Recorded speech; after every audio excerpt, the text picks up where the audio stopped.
Hello, everyone, and welcome to another episode of Code and the Coding Coders Who Code It. I'm your host, Drew Bragg, and today I am joined by Tom Rossi. Tom, for those who have not had the pleasure of meeting you yet, could you introduce yourself? Sure thing, Drew. Thanks for having me on the show. My name is Tom Rossi. I'm one of the co-founders of a company called Higher Pixels, and we are a Ruby on Rails product shop. We have several products that we've launched over the years. Probably the biggest one, the one that you are most familiar with, is Buzzsprout. It's a podcast hosting platform. The host of this very show. So for those who are new to the show, I'm going to ask Tom three questions. I'm going to ask him what he's working on, what blockers does he have, and if he doesn't have a recent blocker, he can kind of share whatever blockers he most recently had and how he solved them. And then I'm going to ask him what is something cool, new, or interesting that he's found, built, done, anything, and it doesn't even have to be coding related. So, Tom, other than building my favorite podcast hosting service, what are you working on? You know, we used to do client services back in the day, and years ago, we made the jump to start building our own products. And we have several different products that we built, but only within the last, maybe 4 years or so, as podcasting kind of exploded, where that began to consume all of our time. And so all of our time is spent on Buzzsprout. So we have products. We have a product called Tick, which is time tracking for people that track time against budgets. We have a product called Donor Tools, which is donor management for nonprofits. But we don't really spend time on those products anymore because Buzzsprout consumes everything because it demands it. It's growing. It's a great market. And podcasting is so much fun. We always naturally gravitated towards it. And what's funny is it used to not be able to pay the bills like the other products usually did better. And it wasn't until about maybe 4 years ago that podcasting really started to explode and we were the right product at the right time. Sure. Do you think it had anything to do with the pandemic or did it start even before that? It definitely started before that, but then during the pandemic, it just went exponential. Okay. And so at that point, you're like hanging on by your fingernails. All those questions about scale. It's so funny because my favorite quotes, I don't forget who said it, but it's like, that's a problem we'll solve later. We don't need to solve that problem right now. And all those problems that we said that to, you run into that when you start hitting these massive scales and stuff like that. And that's when we got into Kubernetes and more distributed processing. And so it's been very different. Yeah, a lot of good stuff in Buzzsprout though. And it's a Rails app, which is great, which was one of the factors when I was comparing, as it were, what podcast host service am I going to go with? And as soon as I saw Buzzsprout was in Rails, I was like, well, that's a huge bonus. And you guys are constantly releasing new features. And I assume Rails is a good reason for the velocity of the project because Rails is easy to work on and easy to add things to. What is the kind of work process for your team? I know you said you have multiple projects, but Buzzsprout's the main one. How do you sort of decide what comes next and balance everything? So years ago, when we made the jump to saying we're no longer going to do client service work, we're going to start building products for ourselves. Like we're going to build the product that we want to build and really build a SaaS business. At that point, my partner, who's a designer, said, look, man, I know we've always been a Microsoft shop, but can you just watch this video? And he sent me the video of DHH introducing, how to build a blog with Rails. And it just blew me away. And I was like, okay, this is probably something we should check out. And so we started working with Rails then and have never looked back. So we are very, very much influenced by Basecamp and how they work. Years ago, Basecamp had a workshop called Getting Real, where you went to Chicago and you got to kind of pick their brain about how they built Basecamp and all that kind of stuff. And we said, look, this is so different. It's such a different way of thinking about building than we did when we were doing client services work, where you're writing requirements, documents, and it's much more waterfall-ish than agile. And so I said, this is so different. Let's just force ourselves to just do it by the book. So vanilla Rails and do it the way that Basecamp does it. So you're constantly asking the question of what's Rails' opinion? If it's Rails' opinion, it's my opinion. And how is Basecamp tackling this? And so that's really still to this day, the philosophy that's really helped us the most. So we are vanilla Rails. As much as we can be vanilla, we are vanilla Rails. And we follow their methodology in terms of work cycles. We do 6-week work cycles. And so you pretty much see releases every 6 weeks. There's something that's going to get rolled out. Yeah, the Shape Up methodology, I've read that book and it's a very interesting way to work. I haven't had the opportunity to apply it at a lot of places. I did work for like 1 6-week cycle with a team that was working on it, and it seemed really cool. The book made it sound really cool. I haven't done it yet. What is something that you have found that obviously it works great or you guys would scrap it, but what is a limitation of it? Well, the shaping is definitely difficult. I don't know how much of the shape up approach we've been able to adopt. So we have a hard time. We don't have like somebody that's all they're doing is shaping pitches, which I think that's what Basecamp might have. And so we have a harder time. There's a lot of work cycles that we will start the 6 weeks where we don't really have a nice shaped pitch the way that it's described in Shape Up. But that's something that we're continuing to grow and get better at figuring out, well, what does it look like for us? How do we apply that within Higher Pixels? So not everything within the Basecamp culture and the way that they run their business fits into ours. A lot of it does. And so figuring out what does it look like lived out. For example, Calm, like we're super big. We love their stance on Calm. And that's a huge thing as well. What does Calm look like at Higher Pixels? It looks different than what does Calm look like at Basecamp. Okay. And for those who are unfamiliar with Shape Up, what is Calm? Calm isn't shaping. Calm is just like a general value that you hear spoken about at Basecamp. That is their book. It doesn't have to be crazy at work. Came out with, which I thought really captured the value well of we don't want to be crazy. Like crazy is not a good indicator of success. Crazy is not a good indicator of actual productivity. And so for them, it might look one way. For us, it looks different. But we ask that question all the time. What does it look like to be calm? We will ask this question a lot. We'll say, well, what's the calm approach? What's the calm thing?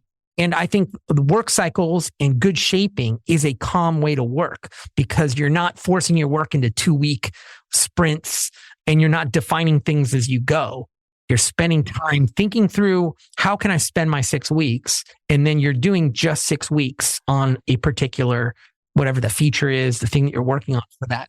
And so it provides a really good rhythm for how you are rolling out updates to your code. And it provides good constraints for you to kind of embrace, like, we're not going to take on something that's going to take longer than 6 weeks.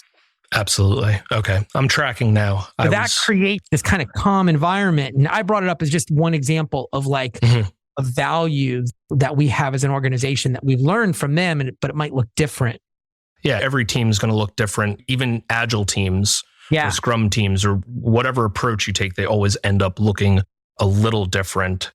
So you're looking for that calm approach. And if anyone has followed the podcast or seen me on others, I'm a big vanilla Rails kind of like. Rails gives you so much to work with. The chances of you needing to break out of it, you probably have a pretty big, beefy app. But what is an example of, or you're wrong. Or you're just wrong. There are times when I was like, you know what? I need to do this a different way. I know the Rails opinion, but I need to do it this way. I mean, almost 100% of the time I go back and I'm like, dang, they were right. Yeah. My opinion was right. I was wrong. It's almost like they have a lot of experience with it or something. Yeah. But what is an example of something that maybe isn't vanilla Rails that worked out for you, that you had to break out of the Rails mold and bring in something that Rails doesn't provide and it worked out well? Yeah, that's a great question. When you think about some of the complexities associated with Buzzsprout. So Buzzsprout is a podcast hosting platform. You've got 100,000 podcasts that are serving up episodes. So tons and tons of storage, tons and tons of bandwidth. Active storage just doesn't do out of the box what we needed it to do. So there's a lot of monkey patching that we've had to do to get active storage to operate through a CDN, a content delivery network, the way that you would want for a product like Buzzsprout. But I don't want to say it's unique. It's just different. If you're Basecamp and you've got assets, you probably want them behind somebody logging in and getting access to it. But if you're Buzzsprout, I don't want people logging in. I don't even want them touching my server because there's so many requests. I want them going directly to the asset. We might have jumped on active storage too quickly because we're like, oh, this is going to be great. And then we ended up having to monkey patch it so much. It's possible that maybe an entirely different approach would have made more sense. But hopefully we can contribute back to Rails to help active storage facilitate other people who are in a similar position where they have assets that maybe they don't want to be locked behind a controller, but they want to be publicly available over CDN. Yeah, that was actually going to be my next question, is how do you have any plans, or do you foresee it being something you can upstream right into Rails as a contribution? Do you guys do any concerted, I can call it a concerted effort, because I think there's a lot of developers that just do open source for the fun of it. And then there's a lot of companies out there that kind of say, no, we want you to do open source. So here's time or an expectation of this percentage of your time spent open source. You guys do anything like that? Or is it, hey, we found a good opportunity to give back, so we're going to do it? We are trying to get better at it. In the past, we have not. I think we're so intimidated. It's so intimidating to get involved in It really is. open source, but there's so many advantages to it. And so we are making an effort now to do that more. So we're constantly asking the question, hey, is this something that we could give back to the Rails community? So recently our whole team, we do meet up about once a quarter. And so our coders got together and we were like, okay, let's fix something in Rails. Let's fix something that we've run into. And so there were some assertions that we kept running into that were broken. And we're like, let's go fix them. And so we did it, and the PR got accepted, and we're all excited about it. And so we're going to continue to look for opportunities like that, where there's something that we run up against, and can we actually be the ones to fix it? And active storage is just so intimidating because there's so much in there. When it first started, there wasn't much code, but there's a lot out there now. And there's a lot of different ways that people are using it that's just foreign to me. And so it's a little bit intimidating, but that is something that we have talked about, is like, what would it look like? How would we reconfigure active storage to work the Buzzsprout way? That's a great problem to tackle, because I've heard you're not the first person to say, like, I want to use active storage, but it's not a fully baked thing yet. Well, it fits a couple very specific applications well, but then there's other ones that just doesn't fit well. Yeah, and that's the interesting part about it, is what it does extremely well. And what it doesn't do do spectacularly well. But I also remember, I think it's still being iterated on, because I remember when it first came out, people were like, well, that's cool, but it doesn't do this huge list of things, so I'm not going to use it. And then slowly but surely adopted those features and has had a pretty good iteration on it to get it closer. I know it originally didn't have any CDN support. Now it does. And there's a lot of things, like we're looking at it for work because we're about to get onto 5.2. Hooray. And have access to it. But we're kind of looking at it like, maybe we need to wait until 6.1 to really start to use it, because here are a bunch of things that it doesn't do that we would need. And what we have now isn't great, but it works, and so on and so forth. But on the topic of upgrading, what version of Rails does Buzzsprout run on? Ooh, one of the questions you'll be asking me about what I'm working on is a Rails 7 upgrade for Buzzsprout. We're almost there. We want to get to Rails Edge. One of the things that, if you want to participate in open source and contributing to Rails, you really got to get to Rails Edge, right? You got to get to the latest code, so that way you can test out the things that you're working on. And so that's why we're making such a push to get to the latest version of Rails. Not so much because it's going to give, I'm sorry, podcaster, it's not going to give you more features, but it will make our developers happier, and it will help us participate in open source. At least for us, Rails 7 having encryption built in is the feature for us. That's what we're really like, yes, we have so much encryption code right now to support our own encryption, and it limits us on so many different fronts that we're just like, yes, we can just rip the Band-Aid right off and just use what's built in, and it'll be great. And we'll be adopting it sooner than 7, but we're all very excited for Turbo and Hotwire-esque types of front-end development. We've moved in that direction as well. Like, we've taken on Turbo. I mean, it's amazing. I love it. So we did that as early as we could. It is very cool. It's a little different of a way of thinking, because I have monkey patched it into our current 5.1 version of Rails. And it actually, spoiler alert, it actually works great. It's just a little hacky, but it's amazing. I've just been playing with it, and it's just the greatest. It's exactly how I want to build apps going forward. It's so good. But you also have other apps that you said you guys don't work on as much as Buzzsprout, because it's not the big one, but do you keep those regularly updated, or are they a little bit more legacy at this point? It depends. So we have several different products. One product that we have is called Stream Care, and that's in the medical space. And that one, we actually have someone who that's all he works on. Oh, And wow. so we have a dedicated Buzzsprout team, and then we have a dedicated one person who works on the StreamCare product. And he's done an amazing job. He's kind of like the canary in the coal mine. So he went all the way to Rails Edge, latest version of Ruby. He did it all. And so we learned tons on StreamCare. And StreamCare is still in the fun stage where it can be 2:00 on a Thursday and you just deploy something and, oh, wait, we did something wrong. Let's roll it back. Okay. Can't do that with Buzzsprout. Yeah, no. Please don't do that with Buzzsprout, please. We always joke when we talk about edge cases, any edge case with Buzzsprout, you will run into easily within 12 hours. You're going to see every edge case with whatever you just rolled out. Whereas StreamCare and Tick, you won't see those edge cases maybe for a while. Could be a week, could be a month before you ever see weird edge cases. And all that to say that StreamCare is on the latest version of Rails. Tick is on an older version, probably still in the 5s or 6. And then we have a product called Donor Tools, which is the product that we last built. And so that one has been really easy to keep on Rails Edge. So we pretty much just go to it every once in a while and just boop, boop, boop, upgrade, do a gem update, and that's it. I assume the upgrades are pretty easy for you too, because if you're sticking close to vanilla Rails, there's so much less edge casey, we monkey patched this thing, not ignoring active support, of course, or we brought in this thing that's no longer compatible, or we're doing this funky thing and the upgrade broke something. It's more of just taking care of deprecation warnings. Yeah, that's one of the arguments within our company of like staying to vanilla Rails is we just want to be able to go down that simple path. And adding gems, we're very reluctant to add any gem. It takes an argument before you're going to add any kind of dependency. Because of that, we want to make sure that we don't find ourselves strapped because now I can't upgrade because I got to wait for this gem to get updated. Right. That's a good approach.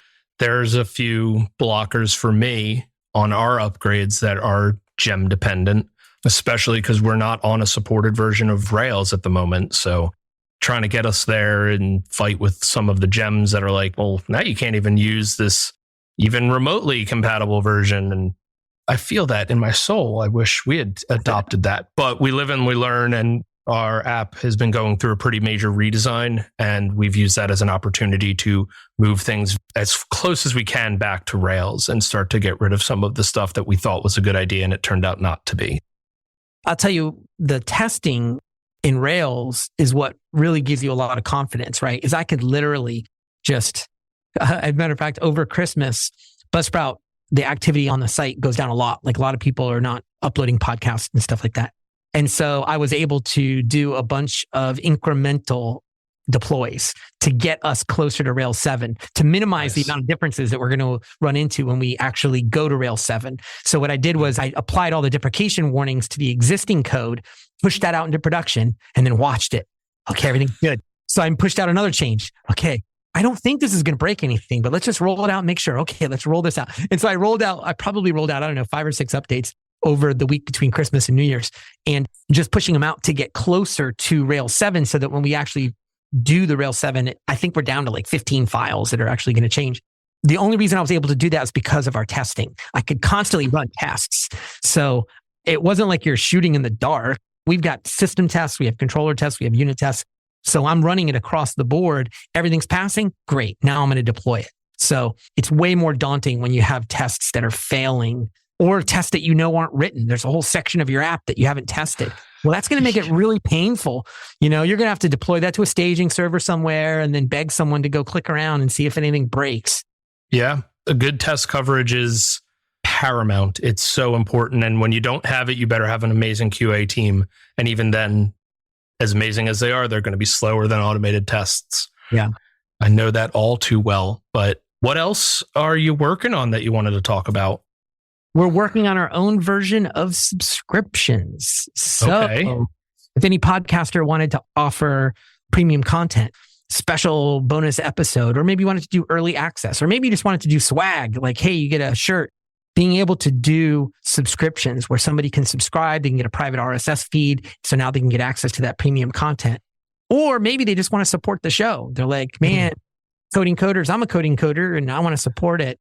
They'll be able to sign up and contribute to your fund to be able to help keep the podcast going. So that's a feature that we actually knocked out in 6 weeks. and we're super proud of, and it should be going out in the next couple of weeks. That's awesome. That is very exciting. And what did the shape up process look for that? Like, how did you get the idea and then how did it get executed? Like, I'm very interested in that bit. There's no shortage of ideas. There's tons of ideas, things that we want to do for Buzzsprout, for podcasting in general. And so we're always debating what we should work on next. And Basecamp talks about it like you're placing a bet every 6 weeks. What do you want to bet on? And one of the things that's been floating around for a long time is what is the Buzzsprout approach to subscription? And when I say that, you have the 98% of the podcasters, right? They're not Joe Rogan. Joe Rogan's not going to sign up for Buzzsprout, but you're going to have podcasters that maybe they just got started and they're going to stay with us until they get massive. And then we want to expand our range of being able to let them stay with us for as long as they might want to stay with us. And so what we want to do is make features that are available to the guy who, man, I just love talking about Dungeons and Dragons and I'm never going to quit my day job, but I want to have a podcast. And if there was a way for me to have people contribute a couple bucks a month to help me keep my podcast going, I want to be able to do that. But for them to go set up a Patreon account or Supercast or even Apple Podcasts, maybe they don't want to do that. And so the Buzzsprout approach is how can we make it so that it's so simple that even the guy who it's not his day job, but it also works all the way up to the big scale where maybe you are a podcaster who you want to make money off of subscriptions. You do want to do premium content and you want to do those kind of more complicated features. We can support both the easy and the more sophisticated. So there's a lot of argument. There was a lot of debate and we land on, hey, this is the time. Let's do this. We'll get it done by the end of the year. And that's what we did. So we built out the subscriptions and we'll see if the bet pays off, if our customers like it. Yeah, it sounds great. And I like the idea of scaling with your users, building for almost the hobbyist podcasters, and then building out Buzzsprout to grow with someone who goes from, I just released my first episode to I'm on 20 to I have 100, 200. It's really challenging to build a SaaS product that has that kind of reach where it fits both the beginning entry-level podcaster or the beginning level of whatever your SaaS product might be and be able to actually grow with that customer. At some point, they're probably not your target demographic anymore, right? If you're Joe Rogan, that's going to be a whole different experience. So I'll give you a funny story.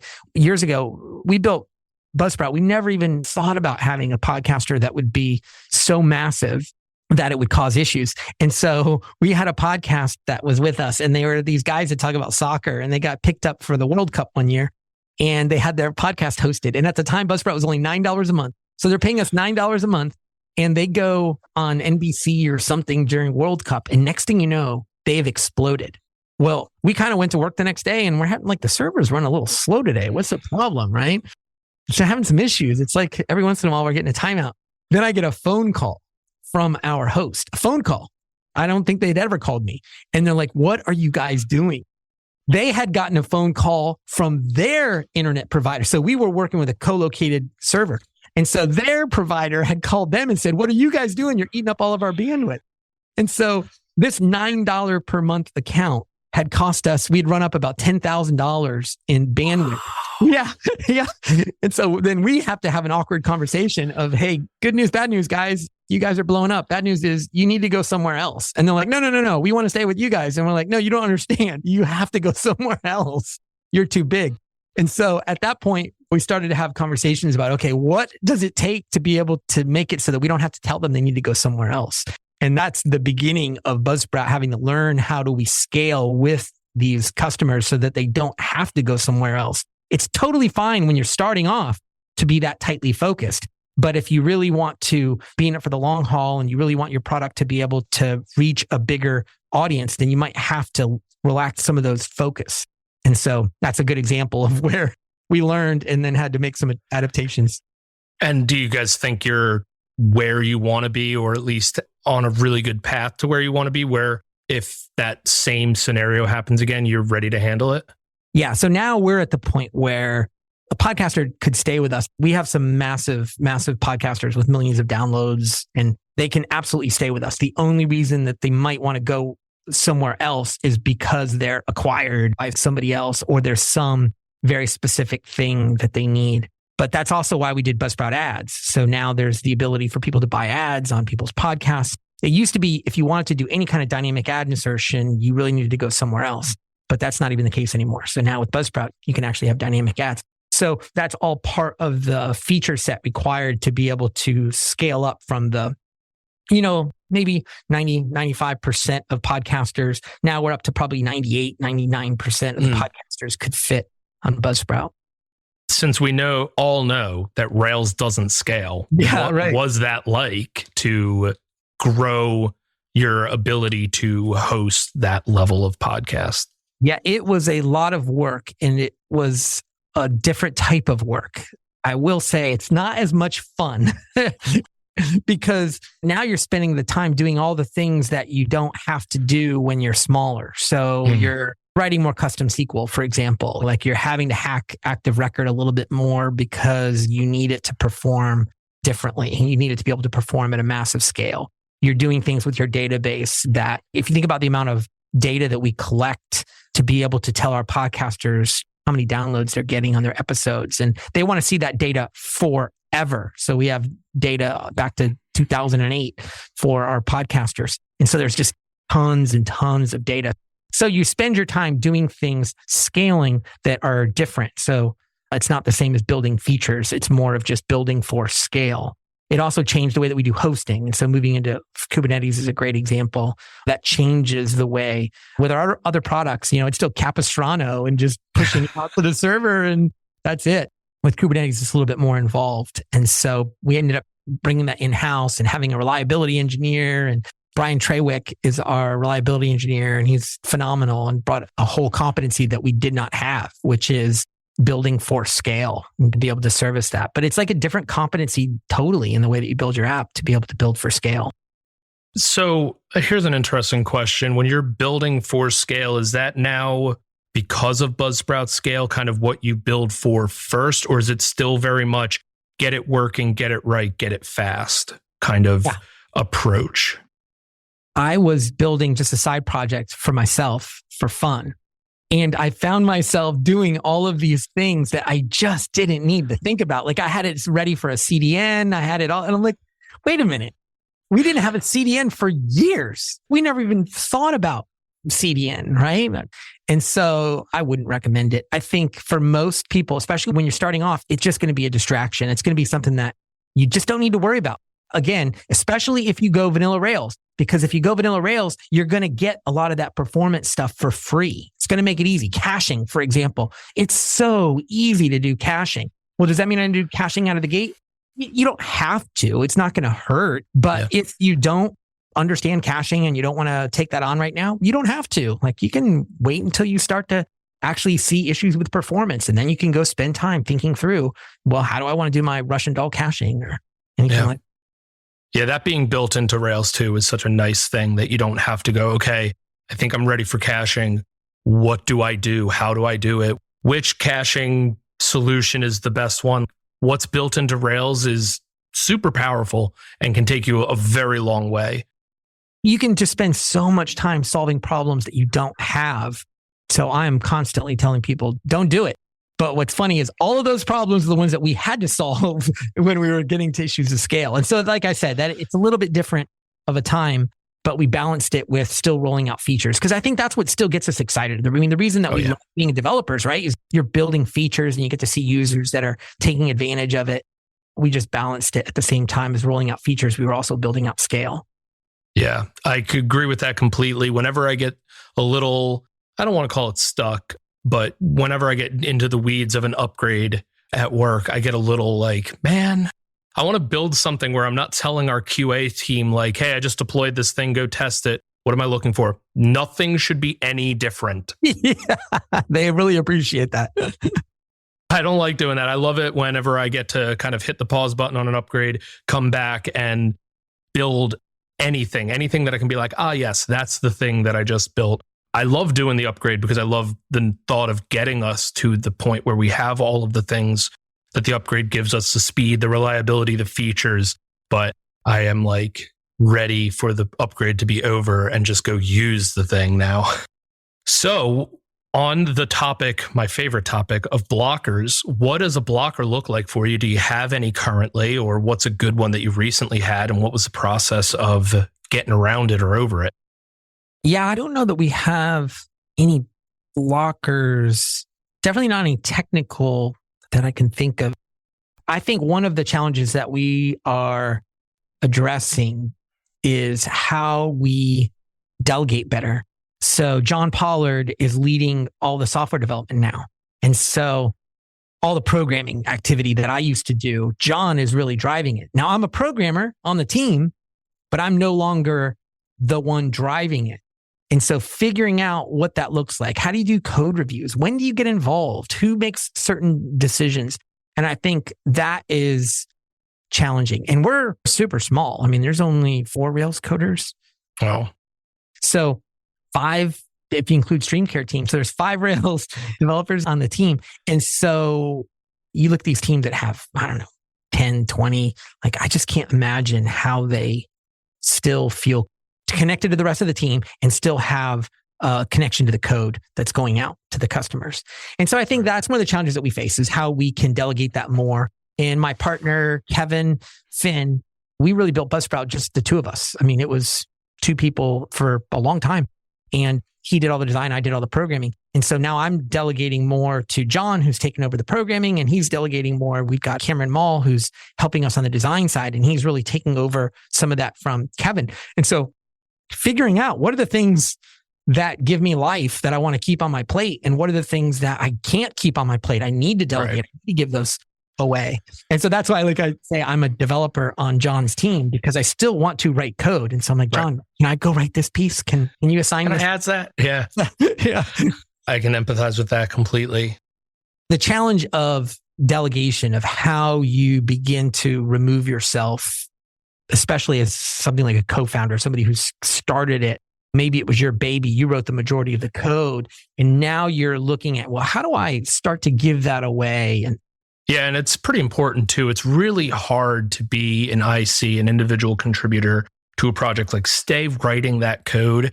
And if you also have to do all of the other stuff as far as managerial things go, especially as you grow, like once you hit a certain threshold, it's like you have to be delegating things. And if you want to stay writing code and being an individual contributor, you have to make that a focus. It can't just be like, oh, I'm going to tackle this random one-off bug some random day because I feel like it. Like you get to a point where the teams are too big, the processes are too big to just randomly jump into it. It's like training to go for a run. You can't just decide one day, I'm going to go run a marathon. You have to train for it. yeah, and you don't want to wreak havoc. So like I was telling you about that week between Christmas and New Year's. So John wasn't working. Okay, wait, John's not working. So does that mean that I could just deploy? You know, I was doing all the conventions that he's putting into place. Like I'm just no code reviews. The code's just going live. Like the poor guy, it's going to show up in my performance review with him. I think that there's truth there of like, you have to be intentional about how you approach it. And I think if you wrote the majority of the code and now you've really got to spend more time on the business, but if you get life out of writing code, you have to be intentional about being able to write code. And you know how quickly Rails changes. You want to be able to stay up to date. You don't want to one day look at it and be like, man, I can't even if I wanted to write some code today, I can't. And so for me, I really prioritize staying connected to the coding and to that team and to be able to write code. That is a tough balancing act. Do you have any kind of process for I prioritize writing code first thing in the morning, or I just ensure that I have tickets like another dev? Or how do you, other than, I mean, I guess that's what we were just talking about, the learning to delegate. Is there anything else that like you kind of have in your toolbox that helps facilitate that? Well, I think being intentional about how you spend your time. I'm not finding yourself in a reactive mode where I'm spending all of my time reacting to other people's needs. Oh, this person needs this. Like, oh, I need to do this. And then you get to the end of the day and you're like, what did I do today? I know Right. I worked, but I don't know what I did because nothing that I wanted to do, I did. And so I'm very intentional about writing on a piece of paper. I won't do it on the computer. Write on a piece of paper. What are the things that need to get done? And then I get to do, okay, this is what I'm going to do today. This is what I'm going to do today. And I'll pick 2 or 3 of those things. And there will be something on there related to coding if I'm feeling the itch, if I haven't been there for a while. But is it once a week? Is it 3 times a week? It probably depends on how I'm feeling and what kind of stuff we have going on with the code. And I don't want to wreak havoc on the team, right? Like, yeah, sure. And so it's reaching out to John and be like, John, man, I need a fix, dude. I need a fix. Give me something I can go right. And it's been fun with the Rails 7 upgrade. So Brian Trawick and I have been working on that. And he's on the infrastructure side, but he's also a great Rails coder. And so he's been working on it, and I'll jump in with him because I can work on that independent of pretty much the rest of the team. I'm just working with Brian and, hey, let me go see if I can figure out how to, oh, there's a deprecation warning. Let me go see if I can go do all that replacing for you, and kind of scratches that itch and keeps me connected to the code. But it also helps me when there's other stuff like dealing with health insurance that you're like, oh, that just sucks the life out of me. So I'm going to go write some code today. Okay, cool. Good tips for anybody who's balancing that IC manager track of be intentional with getting to write your code. Being intentional with a lot of things, I think, is a huge help. I recently started journaling, not in a strict writing out my life, but just jotting things down, like 3 things I want to make sure I get done today, things that I need to watch out for today, things that I know are going to help me today. And it's only been a few weeks, and it's already made a pretty big difference in my ability to feel, if nothing else, feel more productive. I think you end up being more productive, right? Just by taking the time. And it's so simple. People are like, well, there's no way that's going to make a difference.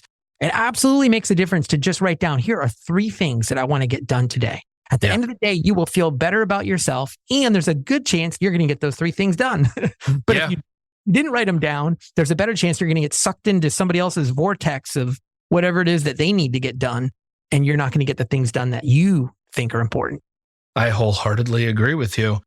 What is a blocker that the team had, I guess, recently, since you don't have any now, which is always a great feeling, but what's something that you have had to deal with in the not too distant path?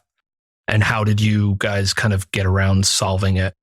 Well, one of the things that we had to do with the Buzzsprout subscriptions was it's pretty different for us, right? So you pay Buzzsprout to be able to have a podcast hosted with us. Now we're rolling out the ability for other people to pay to get access to your podcast with Buzzsprout subscriptions. So now we have a whole different customer, which is really your listener. And we have to get that money from them off their credit card and get it to you. And so here's the challenge with that. Stripe is amazing, right? Stripe is so powerful. It's so easy to use. The API, like you can tell it's written by coders, but oh my gosh, they own the world. They own the world. And so the blocker was, guys, we could totally do this with Stripe and it would be really easy, but we will be under their thumb forever.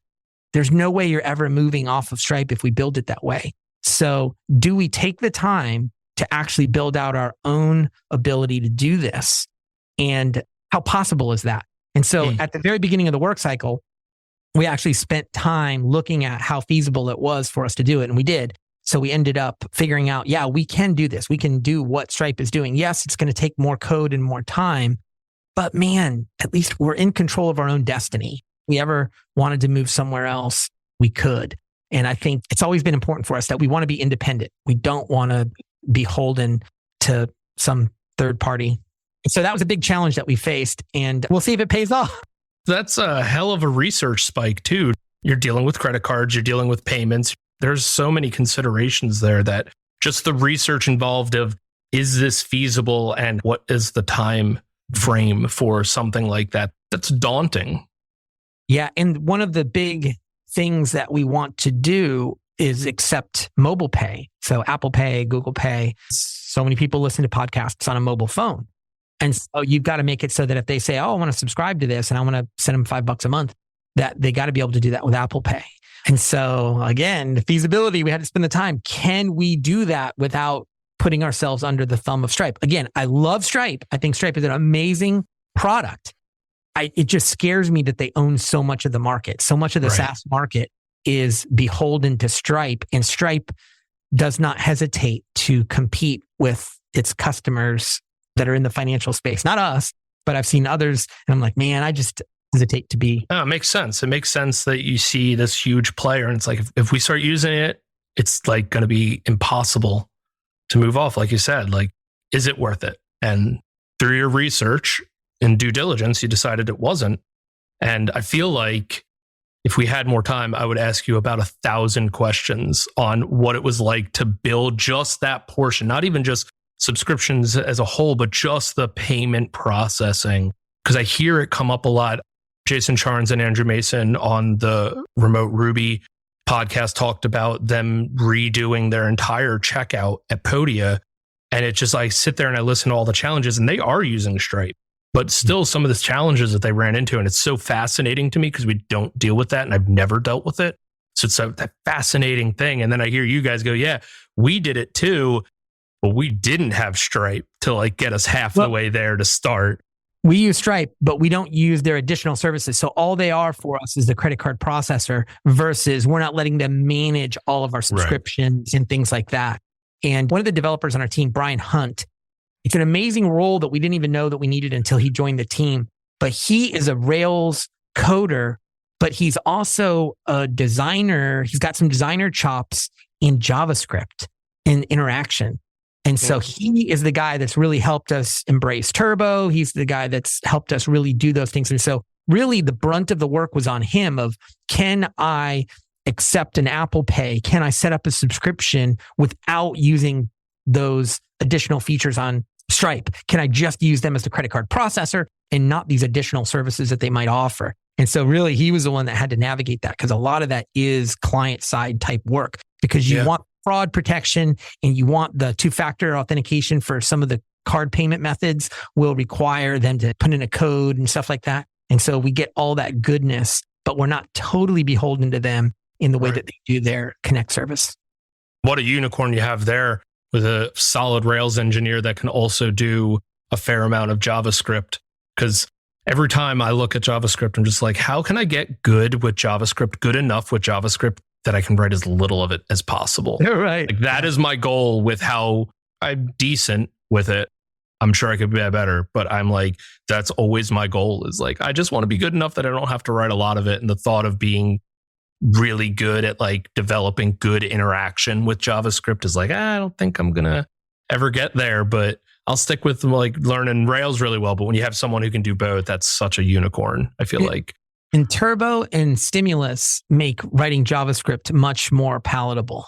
Turbo makes it so you don't have to write as much JavaScript, and Stimulus makes it so that you can at least feel like you're writing object-oriented code. I mean, you're essentially writing object-oriented code as opposed to the old days of just jQuery and attaching all these.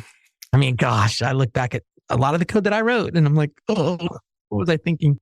Part of our move, as I was saying, we were doing a redesign, which is a lot of front-end stuff, but we're also using it as an opportunity to push back towards vanilla Rails. So we adopted Stimulus, and it's been really enjoyable to work with. I think the team has really, it was one of those, there was a small hesitation of like, hey, do we want to do something different? Like in addition to everything else that comes along with the redesign, you want us to learn a new JavaScript framework? And it was like, yes, but here's why. And like, I feel like a small team kind of experimented with it, and they came back and they're like, yeah, this is awesome.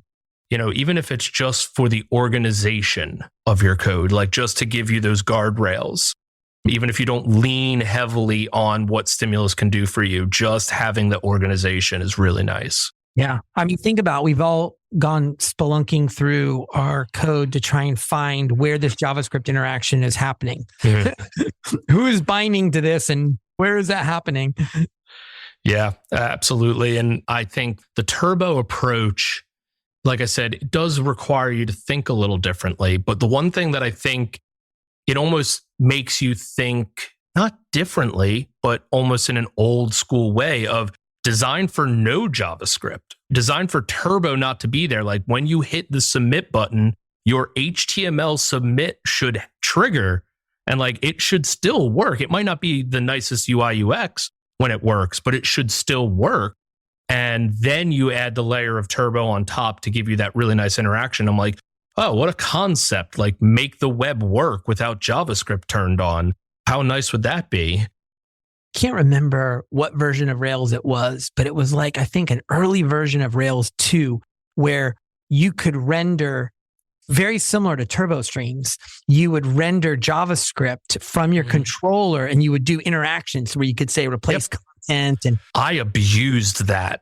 It was available all the way up and think until I think it might. No, it's definitely not there anymore. It was into 5. I don't know when it came out, but it was there when I started with Rails.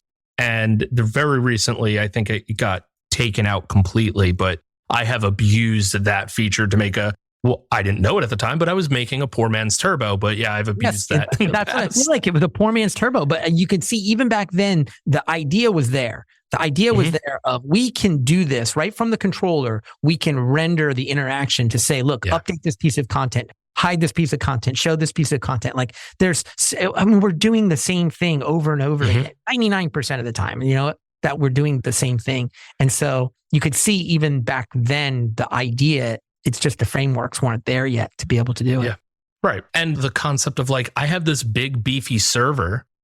Why am I making the client do all the work when I can do so much of the stuff on the server and then the client just has to render it? I think that's a pretty powerful idea that people are like, they missed. That's when SPAs and React and whatnot got very popular. And there's a very particular use case for those tools and they work wonderful in those use cases, but like everyone started doing it. I'm like, but why? You have a server. Do the work on the server. Not everybody has an M1 Mac that can render super fast by doing all of this work. Like you want it to work on everything or phones or anything. I love Ruby. Like Ruby is just a beautiful expressive language. And if I'm going to write logic, I would rather write it in Ruby than something that's ugly. I want it to be beautiful. And so the more that I can move stuff into the controller, that means the more the stuff that I can move into Ruby and out of any other language. And that's my biggest selling point. I don't care, even if it's not as performant, I would have still chosen it. I value beauty in my own enjoyment of the work that I do to warrant it. I agree with you. And that's why something like Turbo is exciting. And that's why the features and the tooling that are going to get built on top of it in addition, I'm so excited for. Like Nate, I don't know if you have had the opportunity to see Nate Hopkins' new toys, but Turbo Ready and Turbo Reflex that are basically like the stimulus reflex stuff, but built for Turbo. It's amazing. And he has some tooling built into it. He is going to come on the show at some point. Fingers crossed. I keep bothering him, I hope. But it's so exciting. I'm so ready for it. Yeah. I mean, it's great. I feel like it's come back from there was a time when everyone's like, oh, well, I'm going to write everything in JavaScript to, well, wait a minute. Maybe that's not the solution for everybody. I'm not saying it's not for some people, but it's not necessarily for everybody. You need that good balance. And that's actually, to go off a completely different tangent, that's what I like about Bridgetown, is it kind of gives you that best of both worlds where you can use the Jamstack approach of like really consuming APIs to build your static site, or it gives you that layer of more, I owned my back end and I do all my server rendered stuff and then ship it over. It depends on what is appropriate for your particular use case. But now that I've spilled the beans on like Turbo Ready and Turbo Reflex and Bridgetown being all cool, interesting things, I will ask it to you. What is something cool or interesting or new that you've recently discovered that you're excited about? Well, the latest version of Ruby, I really loved the way that you can pass in variables. Have you seen this? Where if you have a local variable that has the same name as the attribute that you're passing into the method that you call, you can just do attribute colon. It used to be attribute colon space attribute, last name colon last name. And there was all this repetition. And now with the latest version of Ruby, you can just do last name colon. And I thought that was super beautiful. It just makes it so readable. It's a fun little bit of syntactic sugar. Syntactic sugar that you get that you're like, man, that's so nice. Yeah, that is the biggest power of Ruby. When Matt's was saying he wanted to develop a language for developer happiness and like, what does that mean? And it's amazing how much of these little syntactic things like just make Ruby so nice and enjoyable to write in. It's a very powerful language. All the metaprogramming stuff and everything that you can do with it, it is very powerful, but it just sets itself apart so much by being able to write very expressive code with this beautiful syntax. We're still seeing it. It's been around forever, 1993, 1994? And we're still getting like these wonderful little niceties in the language. It's great. Going to parallelization, as we were upgrading Buzzsprout, We were able to start doing parallelization for our testing, which dramatically increased the performance. Like it's just crazy how fast it is. I love that. I love the way that it does that. I've also fallen back in love with integration tests because we went all in on system tests and then you're like, oh my gosh, these things will slow you down. They're so slow. And so we were like, oh, we're all in on system tests. And now we're like, okay, maybe there's a role for integration tests. So maybe we need to go all in on system tests. And so I've fallen back in love with that. I think we've learned a ton from how we wrote our system tests to be able to go back now and write good controller integration tests where you kind of know what you've learned on the system test of what kind of things you should be looking for. Yeah, there's a place for it all, right? Like you need a little bit of coverage in everything. And then you mark certain things as slow and you don't run those every time. There's always that balance. We were just talking about that at work earlier this morning of like our test suite takes a good while to run and we want to speed it up. And we're starting to look at like, well, what things don't we need to run every single time? Let's mark those as slow and speed it up that way and improve. That's a whole nother podcast episode of talking about the performance improvements of tests, which is a talk I'm giving at our next engineering meeting. When you're looking at a project like what we're undergoing of upgrading Rails, so we went from whatever 5.2, we're going to 7 to really to Edge, and you're going one increment at a time, then you have to be able to run your tests over and over again. Right? Yep. You have to keep running those tests. And so we had to get parallelization working. We had to take some of our system tests that were really slow and move them into integration tests so they could be more performant because we know we're going to be running this thing 100 times, as we upgrade. Yeah. And so it was a good amount of work that will pay off for years in the way that we can develop. I completely agree with you. The newest version of Ruby that was released on Christmas was very exciting. Huge improvements to how Widget can make your code that much faster. I don't remember the number, so I'm not going to say it because I will misspeak and screw it up. But Shopify got on it early and was reporting some hefty performance improvements going to the code with the widget enabled, and mad props to that team for writing such an amazing compiler. You haven't played with it yet, but I'm looking forward to playing with it. Yeah, definitely. I would be interested to see if you've got that Buzzsprout developer backdoor portal that you want to share benchmarks with. I know a guy who's really interested in that kind of stuff. So that sounds like a nightmare. I don't know. All right, so that won't be an upcoming Buzzsprout feature. Got it. Well, I am excited for subscriptions nonetheless. Before we wrap up, is there anything else that you wanted to touch on, talk about?